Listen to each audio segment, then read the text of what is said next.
के स्टार्ट होते ही हमें एड और लॉरेन वॉरेन दिखाया जाता है, जो एक कॉन्फ्रेंस में अपनी पैरानॉर्मल और सुपरनैचुरल एक्सपीरियंस के बारे में बता रहे होते हैं। नेक्स्ट सीन में रॉजर और कैरोलिन पेरॉन अपने 5 बेटी एंड्रिया, नैन्सी, क्रिस्टी, सिंडी और एप्रिल के साथ रोड आइलैंड पे एक फार्म हाउस में शिफ्ट हो रहे थे। उनके सब बच्चे घर के अंदर चले जाते हैं, लेकिन उनका डॉग सैडी घर के अंदर नहीं जाना चाहता। वो काफी डरा हुआ होता है। एप्रिल को घर के पास एक बहुत बड़ी ट्री के नीचे एक म्यूजिक बॉक्स मिलता है, जिसमें एक मिरर भी लगा होता है। बाकी लड़कियां घर के अंदर हाइड एंड क्लैप खेल रही होती है और अचानक उनसे लकड़ी का एक पाइन वुड टूट जाता है और वो पाइन वुड किसी डोर को बंद करने के लिए लगाया गया था। जब उनके फादर चेक करते हैं तो उसके पीछे उन्हें एक स्टोर रूम मिलता है। उस स्टोर रूम में काफी अंधेरा होता है और वहाँ पर उन्हें एक पियानो और काफी सारी पुरानी चीजें नजर आती है। उन लोगों का डॉग काफी परेशान होता है और बार बार भौंक रहा होता है। अगली सुबह कैरोलिन जब उठती है तब वो अपने पाँव में जख्मों का निशान देखती है और उनके घर की सारी घड़ियां 3:07 पर रुकी होती है और उनकी बेटी अप्रैल को उनका डॉग बाहर मरा हुआ मिलता है। इसके बाद अगला सीन एड वॉरेन के घर पे ऑकल्ट म्यूजियम में दिखाया जाता है। वहाँ एड वॉरेन एक प्रेस रिपोर्टर को म्यूजियम में रखी हुई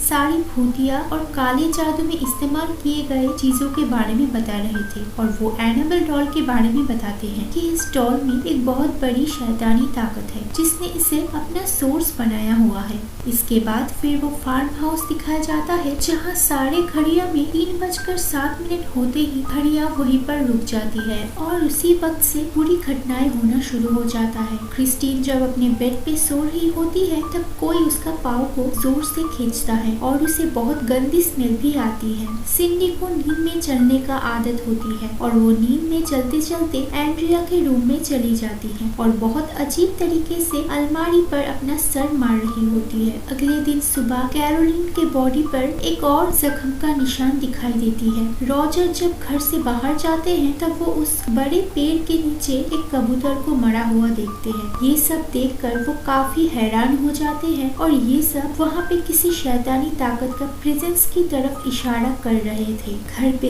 अप्रैल और कैरोलिन अकेले होते हैं तब अप्रैल किसी से बात कर रही होती है, लेकिन वहाँ पर कोई भी नहीं होता। फिर अप्रैल कैरोलिन को हाइड एंड क्लैप खेलने को कहती है और कैरोलिन उसे ढूंढती हुई जब एंड्रिया के रूम में जाती है वहाँ पर अलमारी खुद ब खुद खुल जाती है। अलमारी से एक हाथ को कोई बाहर निकलकर क्लैप करता है। ये देखकर कैरोलिन काफी शॉक हो जाती है, लेकिन वो इस बात पर ज्यादा ध्यान नहीं देती। इसके बाद रात में क्रिस्टीन का पाँव को कोई पहले से भी ज्यादा जोर से खींचता है। वो डर जाती है और देखती है कि दरवाजे के पीछे कोई खड़ा हुआ है जो उसे कह रहा है कि वो उसे और उसकी पूरी फैमिली को खत्म कर देगा। उसके साथ वहाँ नैन्सी भी होती है, लेकिन उसे कुछ भी नजर नहीं आता, लेकिन काफी बुरी स्मेल आ रही होती है। फिर सुबह क्रिस्टीन ये सब कुछ रॉजर और अपनी पूरी फैमिली को बताती है। कैरोलिन को दिखाया जाता है और अब उसके पूरे बॉडी पर कई जगह पे जख्मों के निशान होते हैं। तभी उसे बच्चों के खेलने की आवाजें आती है। तब वो उन्हें चेक करती है, लेकिन सब बच्चे अपने रूम्स में सोए हुए होते हैं। फिर अचानक एक अजीब चीज होती है। घर के सारे फोटो फ्रेम्स अपने आप नीचे गिर जाते हैं और टूट जाते हैं। इसके साथ ही कैरोलिन को एक लड़की की आवाज आती है। वो उस आवाज को फॉलो करते हुए जब बेसमेंट के पास पहुंचती है तब बेसमेंट का डोर खुल जाता है। कैरोलिन बेसमेंट में जाकर जब वहां से भागने की कोशिश करती है तब वो डोर अपने आप बंद हो जाता है। कैरोलिन सीढ़ियों से नीचे गिर जाती है। तभी उसकी तरफ कोई एक बॉल फेंकता है। कैरोलिन फिर से भागने की कोशिश करती है, लेकिन वहाँ काफी अंधेरा हो जाता है। तो कैरोलिन माचिस जलाकर देखती है तब पीछे से किसी का हाथ क्लैप करती है और उसे डराती है। कैरोलिन वहीं फंस जाती है और सिंडी एंड्रिया के रूम में जाकर फिर से अलमारी पर अपना सर पटक रही होती है। एंड्रिया ये देखकर सिंडी को अपने साथ सुलाती है। तभी अचानक से उस अलमारी का डोर अपने आप खुल जाता है। एंड्रिया जब उस अलमारी को चेक करती है तब उस अलमारी के ऊपर एक औरत का घोस्ट बैठा हुआ होता है जो उस पर अटैक करती है। फौरन रॉजर वहाँ पर पहुँच जाता है और वो सुनता है कि हर तरफ से किसी का चीखने की आवाजें आ रही है। सबसे पहले वो बेसमेंट का डोर खोलता है और कैरोलिन को वहाँ से निकालता है। वो दोनों बेसमेंट से बाहर आके ऊपर जाते हैं और अपने सब बच्चों को एक जगह पर इकट्ठे करते हैं। अब वो काफी डर चुका था। फिर नेक्स्ट सीन में एक यूनिवर्सिटी दिखाया जाता है जहाँ एड वॉरेन सुपरनैचुरल चीजों के बारे में लेक्चर दे रहे होते हैं और ऑडियंस में कैरोलिन भी सुन रही होती है। लेक्चर के खत्म होते ही कैरोलिन एड और लॉरेन के पास जाती है और उन्हें रिक्वेस्ट करती है कि वो उनके घर पे आए। इस पर एड और लॉरेन उनके घर चले जाते हैं। तब कैरोलिन और रॉजर उन्हें सारी घटनाएं बताती हैं कि हालत दिन ब दिन बिगड़ता जा रहा है। घर में गंदी स्मेल आती है। रात में 3 दफा दरवाजा नॉक होता है और सुबह होकर बंद हो जाता है और जो भी बर्ड उनके घर पे आके बैठता है सुबह उसको गार्डन में मरा हुआ मिलता है। घर की सारी घड़ियां 3:07 पर रुक जाती है। ये सब सुनकर एड बताता है कि ये सब कुछ वहाँ पर शैतान होने की तरफ इशारा कर रही है। वॉरेन्स बेसमेंट में जाते हैं और वहाँ लॉरेन समझ जाती है कि यहाँ पर कुछ अच्छा नहीं है। एड उस घर पे होने वाले सारे इंसिडेंट्स को कैरोलिन से पूछ के रिकॉर्ड करते हैं और लॉरेन अप्रैल से उसके फ्रेंड के बारे में पूछती है, जिसपे अप्रैल उसे वो म्यूजिक बॉक्स देती है। जब लॉरेन उस म्यूजिक को प्ले करती है तो उसके मिरर में एक छोटे बच्चे की सोल उसे दिखती है। वो बच्चा रोडी होता है जो अप्रैल का फ्रेंड था। वो लोग उस ट्री के पास जाते हैं जहाँ अप्रैल को वो म्यूजिक बॉक्स मिला था। तभी लॉरेन उस पेड़ पर उस घोस्ट को देखती है जो इस फैमिली को परेशान कर रहा है। फिर लॉरेन कैरोलिन और रॉजर को बताती है कि इस घर में एक बहुत बड़े शैतान का कब्जा है। जब वो लोग यहाँ पर आए थे तभी उसने उनको देख लिया था। ये एक काली शैतान की रूह है जो बड़ी ताकतवर है। ये घोस्ट की परछाई उनके साथ है और वो ही उन्हें परेशान कर रही है। वो उनके पीछे यहाँ तक लग गई है कि अगर वो ये घर छोड़कर चले भी जाए तभी भी वो इनका पीछा नहीं छोड़ेगी। एड बताते हैं उन्हें यहाँ पे एक्सॉर्सिज्म करना होगा, जिसके लिए उन्हें चर्च से इजाजत लेनी पड़ेगी, जिसके लिए पहले चर्च वालों को सबूत देना होगा, तभी वो लोग इन्हें अलाउ करेंगे। लॉरेन बताती है कि यहाँ पर बहुत सारे भूत हैं, लेकिन सबसे बुरा एक साया है जिसके दिल में नफरत भरी हुई है। रात को एड जब उस रिकॉर्डर को प्ले करता है तो उसे सिर्फ अपना आवाज आती है। उसमें कैरोलिन और रॉजर की कोई आवाज नहीं थी। तब लॉरेन एड को इस जगह की हिस्ट्री के बारे में बताती है कि एक रिच फार्मर जुडसन शेरमैन ने यहाँ एक फार्म हाउस बनाया था। उसने बाथशिबा नाम की एक औरत से शादी की थी। बाथशिबा काले जादू पर बहुत यकीन करती थी और खुद भी काला जादू करती थी और वो शैतान को मानती थी। बाथशिबा ने अपने 7 दिन के बच्चे को शैतान के लिए उसकी कुर्बानी दे दी थी और जब ऐसा करते हुए उसके हस्बैंड ने उसे देख लिया था, वो भागकर बाहर आई और एक पेड़ पे चढ़ के सुबह 3:07 पे सुसाइड कर ली और फांसी लगा ली। मरने से पहले वो उस फार्म हाउस और जमीन को श्राप दे गई थी कि उसके मरने के बाद जो भी फैमिली उस फार्म हाउस में आएगी उसे बाथशिबा की घोस्ट हॉन्ट करेगी। उस इंसिडेंट के बाद उस घर में बहुत सारे मर्डर्स और सुसाइड होने की रिपोर्ट्स वॉरेन्स को मिलता है। जैसे रोडी नाम का एक बच्चा गुम हो गया था और उसकी माँ इस गम में स्टोर रूम में सुसाइड कर ली थी। इसके अलावा उस घर की एक नेबर ने वहाँ पर सुसाइड की थी और एक बच्चे को वहाँ पर एक तालाब में डूबने से मौत हो गई थी। वॉरेन्स जब ये बातें कर रहे थे तब अचानक उस रिकॉर्डर प्ले हो जाता है और अब एड की आवाज के साथ एक घोस्ट की आवाज भी आती है जो कि काफी खौफनाक था और उस वक्त टाइम 3:07 हो रहा होता है। नेक्स्ट डे एड और लॉरेन सबूत इकट्ठे करने के लिए रॉजर के घर में हर जगह कैमरास, वॉइस रिकॉर्डर और बेल्स सेट करते हैं। इस काम में उनके असिस्टेंट ड्रू थॉमस और एक पुलिस ऑफिसर ब्रैड ने मदद की। अंदर लॉरेन कैरोलिन और उसके फैमिली की एक पिक्चर को देखती है और अपने पावर से वो ये समझ जाती है कि ये मोमेंट जब उन्होंने ये पिक्चर कैप्चर की थी उनके लिए सबसे खास था। एड सारे रूम्स में होली वाटर को छिड़कता है ताकि अगर वहाँ पे कोई शैतानी पावर हो तो उन्हें इस इससे तकलीफ पहुँचे और उसकी हरकत से ये लोग उसे रिकॉर्ड कर सके। अचानक से बेसमेंट का डोर ओपन हो जाता है और एड और लॉरी वहाँ पर चले जाते हैं, लेकिन वहाँ उन्हें कुछ नजर नहीं आता। उस रात वहाँ पे उन्हें कुछ भी सबूत नहीं मिलता।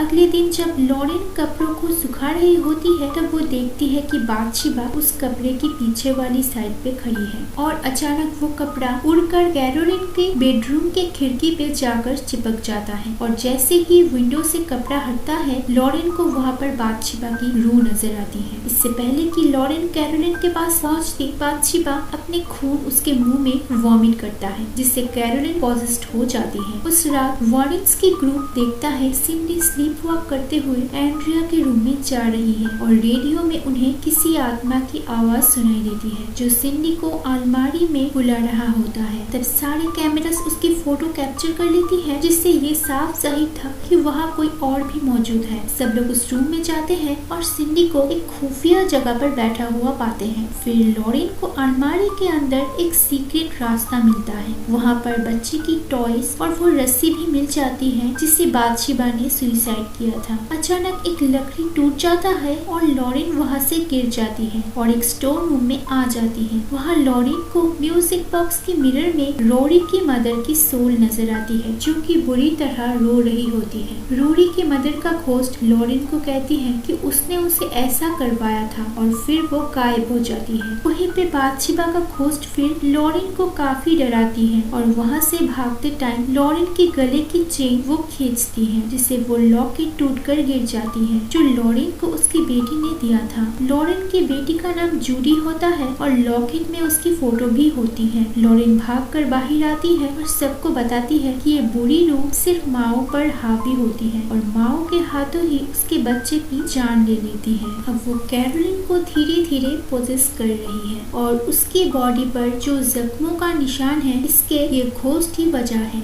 अचानक से सारे क्रॉस जमीन पर गिर जाते हैं और नैन्सी को कोई ताकत उसके बालों से पकड़ के उसे इधर उधर मारना शुरू करती है, लेकिन वो लोग उसे बचा लेते हैं और फिर उस घर को छोड़ के एक मोटेल में रहने का फैसला करते हैं। तो एड कहता है कि ये सब वो चर्च के सामने पेश करेंगे और इस घर पे एक्सॉर्सिज्म करेंगे। इसी दौरान लॉरेन को अपनी बेटी जूडी की आवाज आती है और वो देखती है कि तालाब में उसकी डेड बॉडी है। लॉरेन काफी डर जाती है। वो अपनी बेटी के लिए काफी परेशान हो जाती है और एड को कहती है कि ये हमारे लिए भी एक इशारा है। अगले दिन वॉरेन्स फादर गॉर्डन को सारे सबूत दिखाते हैं तो फादर कहते हैं कि एक्सॉर्सिज्म के लिए उन लोगों को डायरेक्ट वेटिकन से परमिशन लेना पड़ेगा क्योंकि पेरेंट फैमिली कैथलिक्स नहीं है। फिर हम देखते हैं कि बाथशेबा की खोज लॉरेन के लॉकेट के जरिए उसकी बेटी जूडी तक पहुंच जाती है। वो जूडी को डराती है और जूडी देखती है कि उनकी ऑकल्ट म्यूजियम में एनाबेल डॉल नहीं है जिससे जूडी काफी डर जाती है और उसी वक्त वहाँ बाथशेबा नजर आती है जो एनाबेल डॉल को लेकर बैठी होती है। बाथशेबा जूडी पर अटैक करती है लेकिन सही टाइम में वॉरेन्स पहुंचकर उसे बचा लेते हैं। दूसरी तरफ कैरोलिन अब पूरी तरह पॉजेस्ड हो चुकी थी और वो क्रिस्टीन और अप्रैल को फिर से उस फार्म हाउस में लेके जाती है। रॉजर को पता चलते ही वो वॉरेन्स को इन्फॉर्म करता है।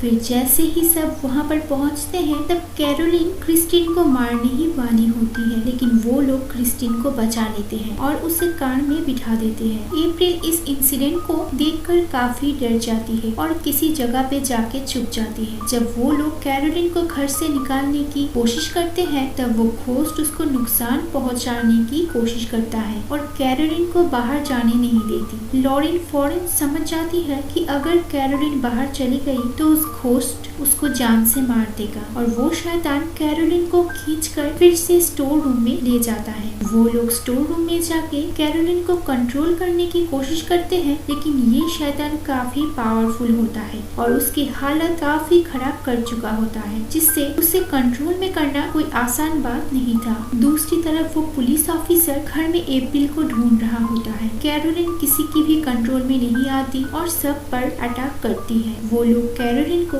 एक चेयर पे बांध देते हैं और उसकी हालत देखकर एड डिसाइड करता है कैरोलिन पे एक्सॉर्सिज्म करना जरूरी है, बट चर्च की अप्रूवल की टाइम नहीं है। तो एड जैसे ही खुद एक्सॉर्सिज्म करना शुरू करता है, बाथशेबा कंट्रोल से बाहर हो जाता है, लेकिन एड नहीं रुकता और वो एक्सॉर्सिज्म की वर्ड्स को बोलता रहता है। तो वो शैतान एक्सॉर्सिज्म को रोकने के लिए उस चेयर को हवा में उछाल देता है और उस चेयर को नीचे गिराकर वो चेयर तोड़ देता है। इससे कैरोलिन की सारी रस्सियां खुल जाती हैं और वो एड को मारने की कोशिश करती है। उसी दौरान थॉमस को भी अप्रैल मिल जाती है और जैसे ही कैरोलिन को पता चलता है कि अप्रैल कहाँ पर छुपी हुई है, वो उसे मारने के लिए उसकी तरफ बढ़ती है। इससे पहले कैरोलिन उसे मारती, एड वहाँ पहुंचकर एक्सॉर्सिज्म कंप्लीट करता है और एड बाथशेबा को कसम देता है जिसे वो मानती है कि वो वहाँ से वापस चली जाएगी। लेकिन अभी भी वो शैतान कैरोलिन पर हावी होता है और तब